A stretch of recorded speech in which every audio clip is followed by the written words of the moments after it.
kuliah akan segera saya mulai beberapa saat lagi sambil menunggu teman yang lain untuk segera hadir.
Oke, mungkin bisa kita mulai ya sambil menunggu teman yang lain. Sambil kita mulai saja untuk perkuliahan hari ini. Pokok atau tema hari ini kita adalah e-payment ya. E-payment dalam e-commerce ya. Jadi apa itu e-payment? Kita bahas untuk sesi hari ini, yaitu pertemuan ke-12 ya. Ya, untuk yang lain segera bergabung ya agar bisa nyimak bareng.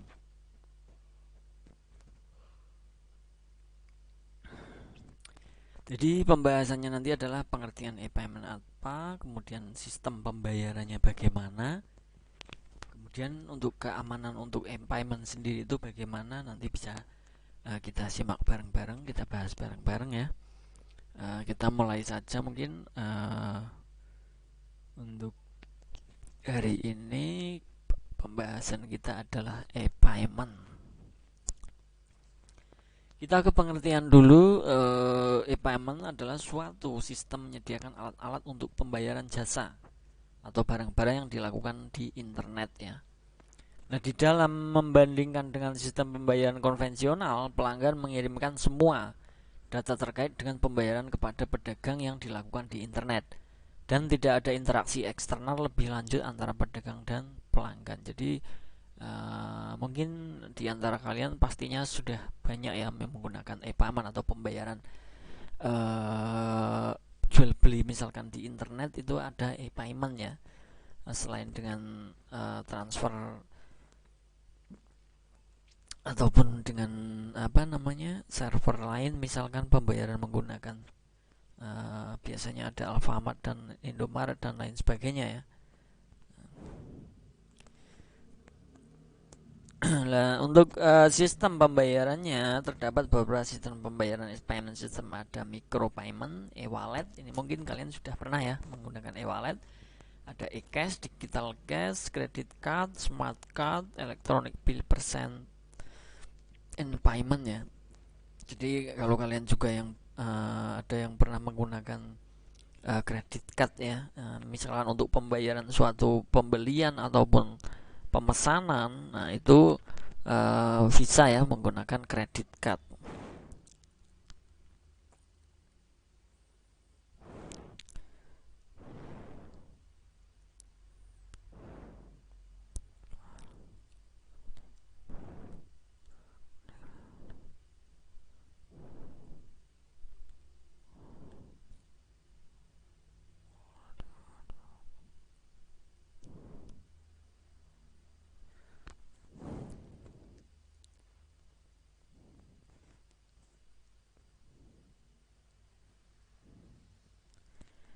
Oke, untuk keamanan e-payment sendiri itu apakah ada? Ya pasti ada ya. Namanya juga untuk pembayaran apalagi melalui internet itu tentunya pasti ada ya.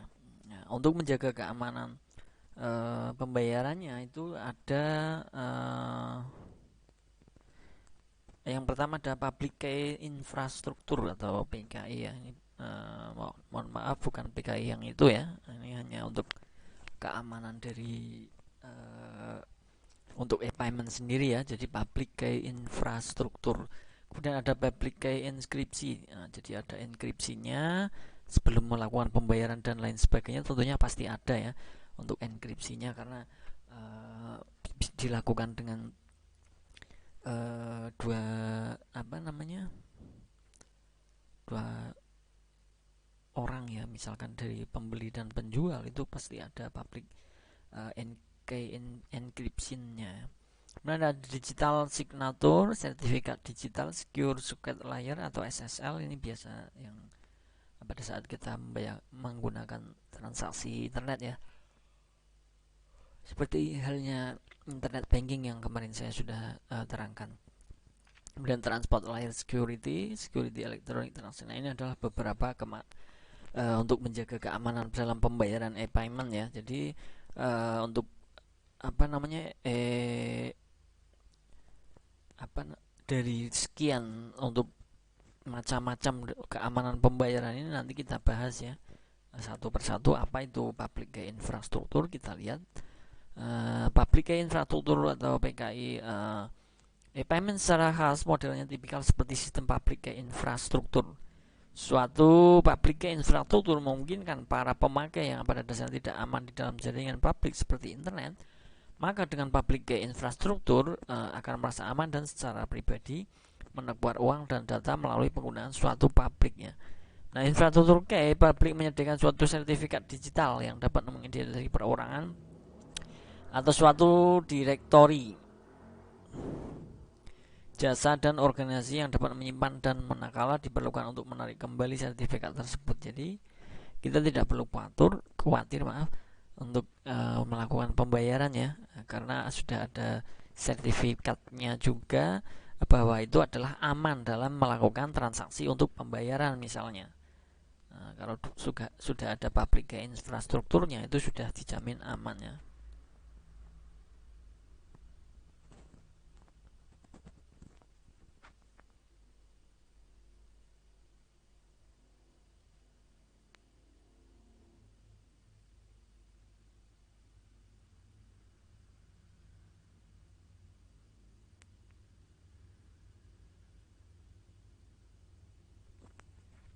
Itu adalah untuk public key infrastruktur yang pertama ya. Kemudian ada public key encryption.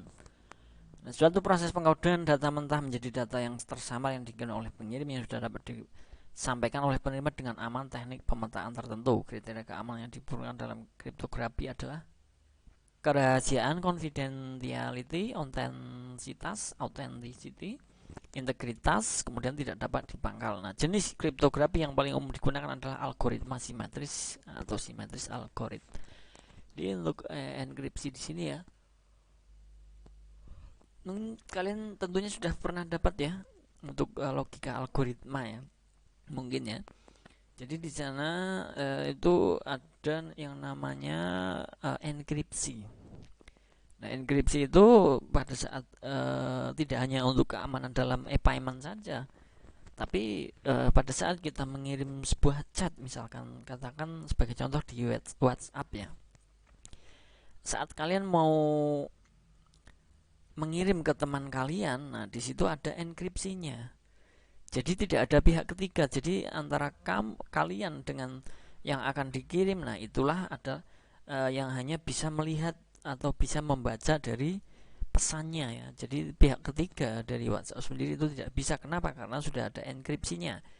Nah, di dalam mungkin untuk sistem WhatsApp-nya itu terkadang hanya menerima data mentahnya ya, data mentah yang belum bisa dibaca. Nah, nanti dikirimkan ke pihak kedua atau yang dikirimi chat ya. Nah, di situ baru nanti akan diolah enkripsi tersebut. Setelah enkripsi nanti akan terbaca ya, terbaca di pihak kedua. Nah, di situ adalah yang dimaksud enkripsi ya. Contoh kecilnya saja seperti itu di chat ya. Nah, ini karena di sini adalah e-payment juga, jadi eh, saat katakan sebagai pembayaran itu ada untuk semacam transaksi ya. Jadi transaksi tersebut itu data tersebut mentah diolah, dikirim ke pihak yang di bayar misalkan, kemudian di sana barulah bisa dibuka oleh pihak kedua atau penjualnya, dan di sana transaksi bisa diteruskan seperti itu untuk enkripsi ya. Ada public key algorithm, disebut juga dengan algoritma asimetris ya, yaitu algoritma yang menggunakan kunci yang berbeda pada saat melakukan enkripsi dan melakukan deskripsi. Jadi kuncinya itu berbeda antara pengirim dan yang dikirim itu nanti ada masing-masing ya, untuk karena menggunakan algoritma ya. Kemudian sertifikat digital, sertifikat otoritas merupakan pihak ketiga yang bisa dipercaya, trust third party atau TTP, sertifikat otoritas yang akan menghubungkan kunci dengan pemiliknya. Nah, TTP ini akan menerbitkan sertifikat yang berisi identitas seseorang dan juga kunci privat dari orang tersebut. Nah, sertifikat digital di sini menghubungkan kunci dengan pemiliknya ya nantinya ya, pada saat kita melakukan e-payment tadi ya misalkan. Kemudian ada tanda tangan digital untuk keamanan berikutnya ya. Tanda tangan digital merupakan tanda tangan yang dibuat secara elektronik dengan jaminan yang lebih terhadap keamanan data dan keaslian data. Nah, baik jaminan tentang identitas pengirim dan kebenaran dari data atau paket data yang tersebut.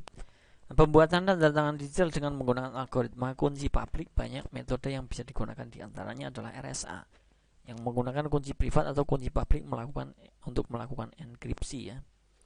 Jadi sistemnya menggunakan tanda tangan tapi digital dan sudah terenkripsi ya. Jadi tidak bisa di baca oleh pihak lain ya. Dan itu hanya bisa untuk yang tanda tangan tadi ya.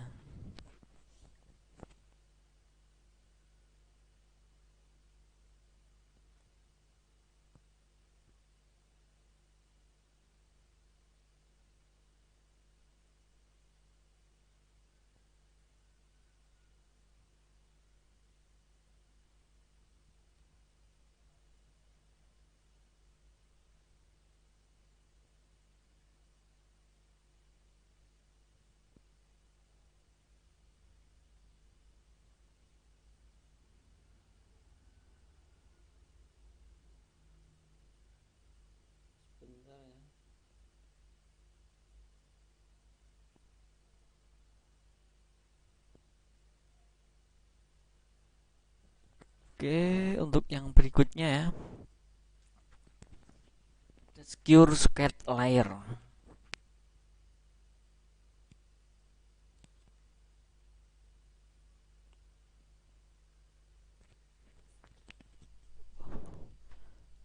Untuk secure socket layer ini untuk keamanan yang berikutnya ya. Secure Socket Layer atau SSL merupakan suatu protokol yang membuat sebuah pipa pelindung antara browser card holder dengan merchant. Nah, sehingga pembajak atau penyerang tidak dapat menyadap atau membaca informasi yang mengalir pada pipa tersebut. Pada penggunaannya, SSL digunakan bersama dengan protokol lain seperti HTTP atau Hypertext Transfer Protocol dan sertifikat autotaury ya. Ini yang mungkin banyak orang menggunakan atas secure socket layer ini ya, baik digunakan untuk pengamanan data maupun pengamanan transaksi itu sudah bisa ini ya, dibilang benar-benar secure ya, atau keamanannya bagus. Penyerang nanti pembaca itu tidak bisa menyadap ya, karena sudah ada pipa sendiri dari pipa pelindungnya yaitu SSL tadi ya. Nah, di sini untuk contoh dari Secure Socket Layer Manager-nya, SSL Manager ya. Ini ada private key-nya sebelum dikirim misalkan sebuah keamanan untuk data ya. Kemudian ada secure certificate signing request, nanti akan dikirimkan ke penerimanya. Di sana ada sertifikatnya. Nanti sesuai dengan prosedur masing-masing untuk pengirim ya. Jadi nanti seperti apa dengan penggunaan kode dan lain-lainnya itu hanya mereka yang bisa tahu. Kemudian ada Transport Layer Security atau TLS. Transport Layer Security adalah protokol kriptografik yang menyediakan keamanan komunikasi pada internet seperti email, internet faxing, dan perpindahan data lain. Jadi untuk TLS ini lebih ke email misalkan ya, yang mudah, yang sering kita pakai. Jadi untuk keamanan saat kita mengirim sebuah data dengan menggunakan email, itu sudah ada keamanannya untuk dari email itu sendiri ya, dengan menggunakan apa? Dengan menggunakan TLS. Jadi protokol kriptografik yang menyediakan keamanan komunikasi pada internet. Jadi tentunya nanti akan aman pada saat kita mengirimkan sebuah file data yang penting untuk perusahaan, kemudian kita ke perusahaan satu dengan perusahaan dua misalkan. Nah, itu tidak bisa dibajak untuk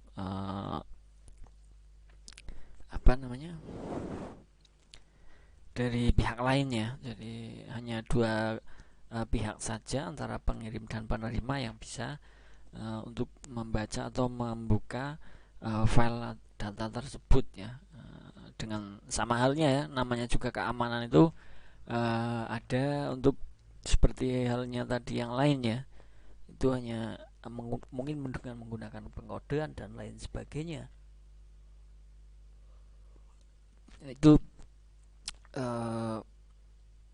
hanya dua pihak saja yang akan bisa membukanya. Kemudian ada Secure Electronic Transaction atau SET, merupakan suatu proses di mana saat sang pemegang kartu kredit akan membayar belanjaannya di website merchant. Pemegang kartu akan memasukkan surat perintah pembayaran dan informasi kartu kreditnya ke dalam sebuah amplop digital yang hanya bisa dibuka oleh payment gateway. Nah, amplop tersebut beserta surat pemesanan barang dikirim ke merchant. Merchant akan memproses surat pemesanan barang serta mengirimkan amplop digital tersebut pada payment gateway yang akan melakukan otorisasi. Payment gateway melakukan otorisasi dan jika disetujui akan mengirimkan kode otorisasi kepada merchant. Merchant kemudian mengirimkan barang tersebut kepada pemegang kartu kredit. Nah, ini adalah proses dari menggunakan Secure Electronic Transaction atau kartu kredit. Itu prosesnya seperti itu. Mungkin kalau yang sudah pernah menggunakan kartu kredit paham ya cara-caranya ya. Oke, selesai untuk hari ini ya.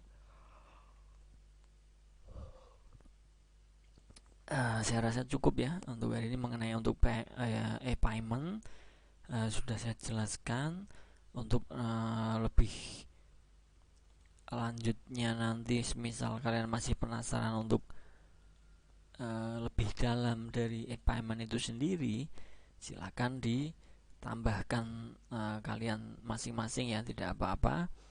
eh, dengan mencari referensi-referensi yang ada, boleh kalian tambahkan sendiri ya, untuk tambahan wawasan saja. Semisal agar lebih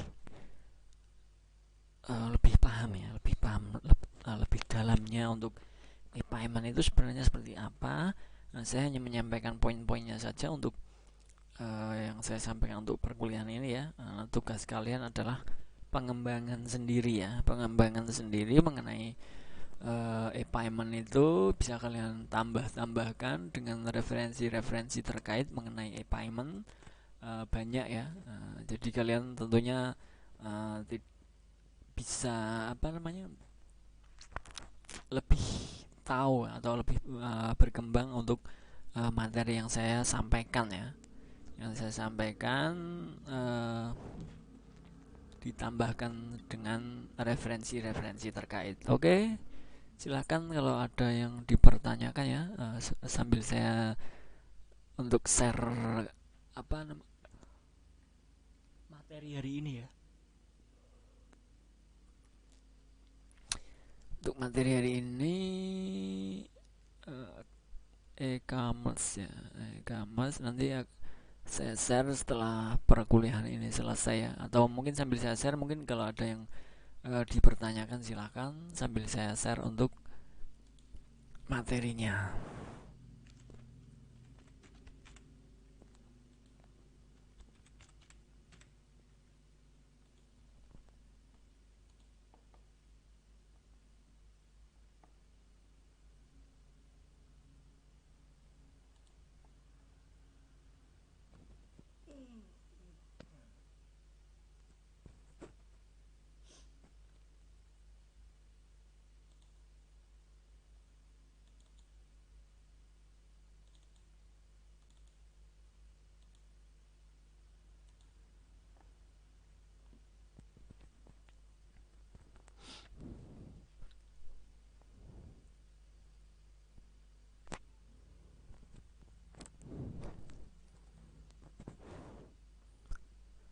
Oke, untuk materi sudah saya share ya. Silakan kalian download di Classroom, ditambahkan sendiri ya untuk pengembangan lebih lanjutnya. Silakan ditambahkan dengan mencari referensi ya mengenai e-payment, banyak sekali, tidak usah khawatir. Untuk lebih dalamnya ya, misalkan kalian dengan materi PowerPoint, karena namanya juga PowerPoint kan, saya menyampaikan hanya untuk poin-poinnya saja ya. Jadi semisal kurang bisa dipahami secara detail, silahkan ditambahkan sendiri ya, banyak di referensinya. Oke, seperti itu ya mungkin. Kalau tidak ada yang ditanyakan, mungkin bisa saya akhiri ya untuk pertemuan hari ini. Terima kasih untuk teman-teman semua ya yang di dalam perkuliahan ini. Semoga apa yang saya sampaikan bisa dipahami, bisa dimengerti, bisa kalian kembangkan sendiri untuk penambahan sebagai penambah dari referensi-referensi yang ada ya. Oke, karena tidak ada yang dipertanyakan, saya akhiri. Wassalamualaikum warahmatullahi wabarakatuh. Terima kasih, selamat beraktivitas.